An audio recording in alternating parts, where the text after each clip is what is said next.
ተወስዶ ሀያቱ ጋራ ማደግ እንዳለበት ነው። ልጄ የትም አይሄድም፣ የትም ሊሄድም አይችልም። ማንንም አያሰቃየውም። ይኸውልሽ ማሳደግ ከቻልሽ አሳድጊ። አይ ስትይ ደግሞ ስጭን አልሰጥም። ሀያቱ ጋር ይደግ።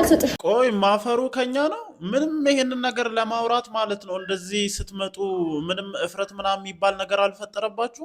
ምን አይነት ፍጥሮች ናችሁ ግን? እግዚአብሔርን አለማፈራችሁ ማለት ነው። በኮንፊደንስ መታችሁ ጭራሽ ደግሞ ከሷን ብሶ ትጨቃጨቃለች፣ ትቆጣለች፣ ትጮሃለች። እኔ በጣም ታክሳችኋለች ሩታ ማለት ነው። እግዚአብሔርን እዚህ ላይ ተሸከማችሁ ነው ለካ እየኖረች ያለችው። አረ ይቅርብሽ ማለት ነው። ይቅርብሽ፣ ይሄ ፋሚሊ ይቅርብሽ እንዴ!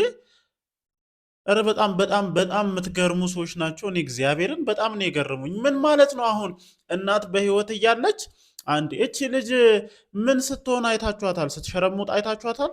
ምን ስትሆን አይታችኋት ነው? እስኪ ለዚህ ለልጁ አርያ የሚሆን አይነት ለልጁ አርያ መሆን ያቃተውማ ወንድማችሁ ነው። ወንድማችሁ ለልጁ በፍጹም አርያ የሚሆን አባት አይደለም። በቃ ከቤተሰቡ ከልጁ ይልቅ የሴት ጭን በልጦበት ወደ ሌላ ሴት ጋር የሄደው የእናንተ ወንድም ነው። አርያ መሆን የማይችለው ሩታ ሳትሆን የእናንተ ወንድም ነው ለዚህ ልጅ አርያ ሊሆን የማይችለው። እንደውም በተቻለ መጠን ማለት ነው በተቻለ መጠን ሚቻል ቢሆን ማለት ነው ሚቻል ቢሆን በፍርድ ቤት ደረጃ እግድ ተጥሎ በፍጹም አብርሃም ልጁን ማየት የሌለበት አይነት ሰው ነበረ። ግን እናንተ የድፍረታችሁ ጥግ ጭራሽ መታችሁ ልጁን ከአያቶቹ ጋር ይደግ። እግዚአብሔርን ኧረ ነውር ነው። ነውር የሚባል ነገር ወቁ። በቃ እኔ ኧረ በስመ አብ እውነት ዛሬ ቃል ነው ያጣሁት ማለት ነው። አንተ ደግሞ ዴቭ የምትባል ሰውዬ ማለት ነው እግዚአብሔርን እኔ እንጃ። እኔ አሁን በጣም መጥፎ ንግግሮችን ሁሉ ተናገር እያለኝ ነው ውስጤ። በጣም አስመሳይ ሰው ነው። አሁን ይሆናል አይደለ ለሰው ጥሩ ነገር አስቡ ተጨንቆ ምናምን ማለት ነው መሀል ላይ ሆኖ እንትን ሲል ማለት ነው። አንተ ማክስ ተልጧል። በቃ የባስክ ነህ አላወራህም እንጂ ውስጥህ ከቡዜ የሚሻል አይነት ሰው እንዳልሆንክ ነው እየተረዳሁ ያለሁት። ለማንኛውም ማለት ነው በአጠቃላይ የእነዚህ ሰዎች እቅድ ምንድን ነው? ሩታ ወደ አብርሃም በድጋሚ እንዳትመጣ ማድረግ ነው ትልቁ እቅዳቸው ማለት ነው። ልጁን ፈልገው ምናምን አይደለም። ታርጌታቸውን ግልጽ አድርጌ ልንገራችሁ። ልጁን ፈልገው አይደለም አሁን የመጡት በግልጽ ማለት ነው። አሁን አብርሃም ከሄርሜላ ጋር ታርቋል። ስለዚህ ወደ አብርሃም ህይወት እየመጣሽ አትበጥብጪ። የምትይ ከሆነ ደግሞ ልጁን እንወስድብሻለን ማለት ነው። በግልጽ ለምን አታስፈራሩም? ሀሳባችሁ ይሄ ነው። በነገራችን ላይ ግልጽ የሆነ ሀሳባችሁ ይሄ ነው እንጂ ልጁን በየትኛውም አይነት ሁኔታ ማግኘት እንደማትችሉ ታውቃላችሁ። ግን ደግሞ እንደ ማስፈራሪያ ነው ለመጠቀም እየሞከራችሁ ያላችሁትና በጣም ታሳፍራላችሁ። እግዚአብሔርም ማለት ነው። እቺ ልጅ ምን ስትሆን አይታችኋት ነው የዚህን ያክል? ጭራሽ ለልጇ አርያ መሆን ለልጇማ እንደውም አርያ መሆን የምትችል አይነት እናት ነች። የሆዷን በሆዷ ይዛ የውስጧን በውስጧ ይዛ ይሄ በየቦታው እየሄደ የሚልከሰከሰውን ወንድማችሁን ተው ትዳር ይሻላል፣ ተው ቤት ይሻላል እያለች ከአመት በላይ ማለት ነው ከአመት በላይ ወደ ቤት ለመመለስ ልጇን ያላባት እንዳያድግ ለማድረግ ጥረት እያደረገች ያለች ጀግና እናት ነች።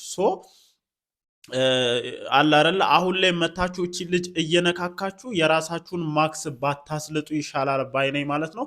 ለማንኛውም ቪዲዮውን ሁላችሁም ተመልክታችኋል ብዬ አስባለሁ። ብዙዎቻችሁ ከኔ ጋር ተመሳሳይ የሆነ ሐሳብን እንደምታነሱ አምሹር እርግጠኛ ነኝ።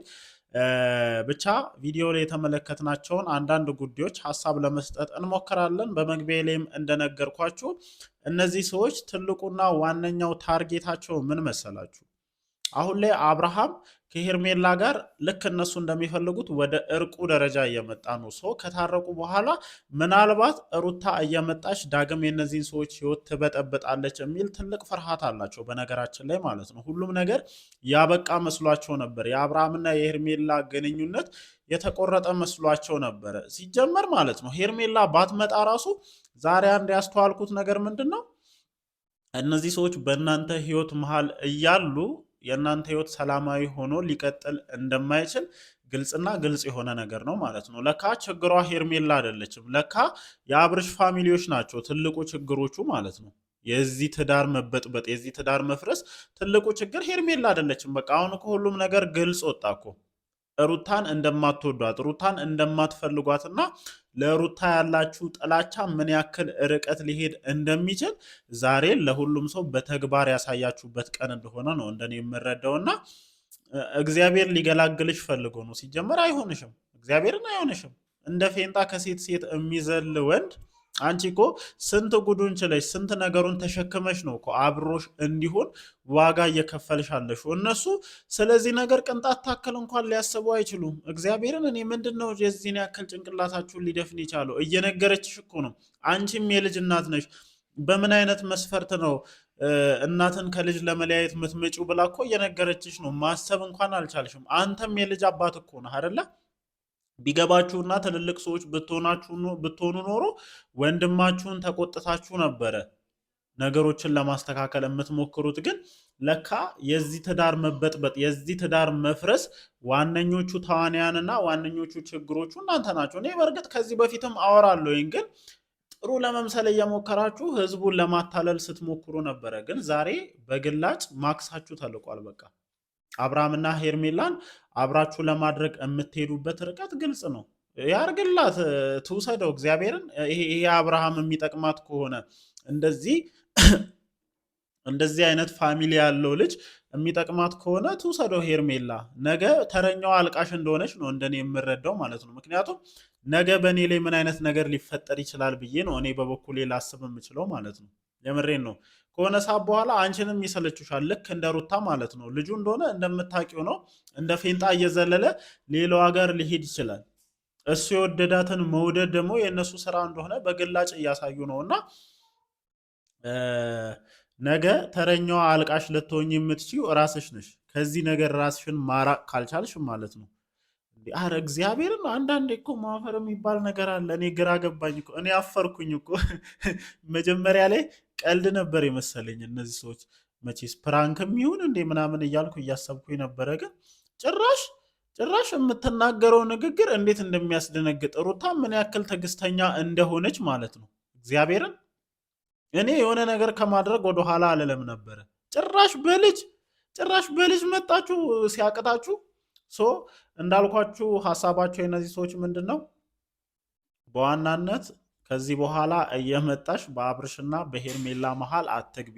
እኛ የተከፈለውን መስዋዕትነት ከፍለን እኛ ማድረግ ያለብንን ነገር አድርገን እነዚህን ሰዎች እናስታርቃለን ነው እንግዲህ ትልቁ ታርጌታቸውና ሜን ፖይንታቸው ይሄ ነው። እና ጭራሽ አለማፈራቸው አስቢበት። ምንድን ነው የምታስበው? ምንድነው ልታስብ የምትችለው? እግዚአብሔርን እኔ ግራ ስለገባኝ እኮ ነው። እናንተ አስቡ እንጂ እንደው ማሰብ የሚችል ጭንቅላት ካላችሁ የላችሁም። እንደሌላችሁ አሳይታችሁናል። እንደሌላችሁ እኔ አረጋግጫለሁ። እንደው ትንሽ እንኳን እንትን ካላችሁ እናንተ ለማሰብ ሞክሩ እንጂ እቺ ልጅ ምንድነው ልታስብ የምትችለው? እግዚአብሔርን እኔ እንደዚህ ብለው ድጋሚ ከመጡ ሩታ አንቺ ዝም ካልሻቸው ራስሽን እያስናቅሻለሹ አንቺ እንደሆንሽ ነው እኔ የምረዳው ማለት ነው። ከዚህ በላይ ለእነዚህ ሰዎች እድል መስጠትም ጊዜ መስጠትም የለብሽም። በቃ አለቀ። እግዚአብሔርን እኔ ቤትሽ ራሱ ከዚህ በኋላ እነዚህ ሰዎች እንደለመዱት ዘቡ ብለው የሚገቡ ከሆነ ጾታውን ወደ ህግ ቀይሪው። ራስሽን ልታስከብር የምትችው በእንደዚህ አይነት መንገድ ነው። ከዚህ በኋላ አብርሃምን ወደ ህይወት ይመልሳለሁኝ አማቾቼ ይሆናሉ ምናምን ብለሽ ከነዚህ ሰዎች ጋር መከባበር ራሱ እየቅርብሽ። በቃ ጠጋቸውን አሳይተዋል። ለአንቺ ያላቸውን ንቀት፣ ለአንቺ ያላቸውን ጥላቻ በአደባባይ እንዳሳዩ ነው ሜቢ እንደኔ የምቆጥረው ማለት ነው። ለማንኛውም እናንተስ በዚህ ጉዳይ ላይ ምን አይነት ሀሳብ አላችሁ? ሀሳባችሁን ኮመንት ሴክሽን ላይ አስፍሩልኝ። እወዳችኋለሁ። ይመቻችሁ።